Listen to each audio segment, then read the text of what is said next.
Nobody ever knows it. Wow. 24 hours a day, I'm depressed. Nobody ever knows it. That's deep. That's deep, man.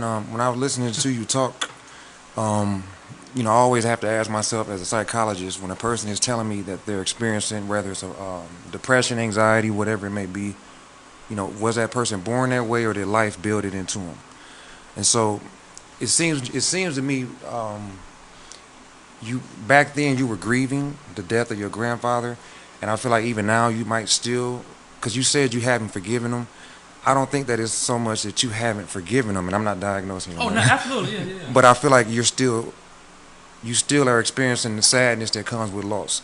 And so as men, we're not given social clearance to express sadness, but we can express anger. Be a man. Yeah, Handle that. yeah. So like with the football thing, as a man, you don't have permission to cry on the football field, but you do have permission Knock the block off. Yeah, knock somebody block off. Yeah. And so there's a lot of displaced anger back in those days. And I think that at some point it got so internalized that now you turn the anger towards yourself to the point of not only were you able to shoot yourself, but when you were talking about is it spiritual or not, was that the devil? Sometimes you can persecute yourself and punish yourself so much that the voice that you punish yourself with is like almost audible. And it almost seems as if it's a real voice.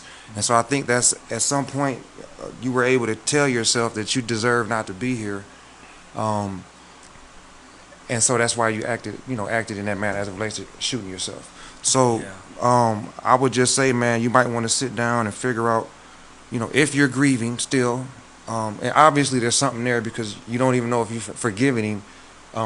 For passing. So either you really are mad or it's displaced anger and it's really sadness, but there's some level of grief still there and disappointment. So and we were talking about the frontal lobe earlier today.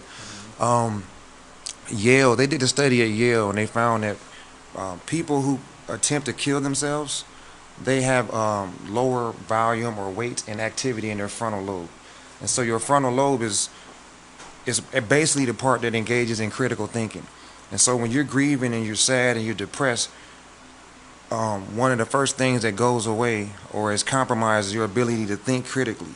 So when you're in that moment of pain, that deepest pain, the first thing you tell yourself is something hopeless, is I'm going to be stuck like this forever. I'm going to feel like this forever. So then the next thing you say, how can I get out of this? You're too emotional to think. So the first thing is, if I die, I won't feel like this. But then it's like, how am I going to die? I'm not going to drop dead. I'm only 15 years old. Then it's like, okay, you can take your own life. And in that emotional state, you can't outthink yourself because your whole box of executive functioning is compromised. So, think on that.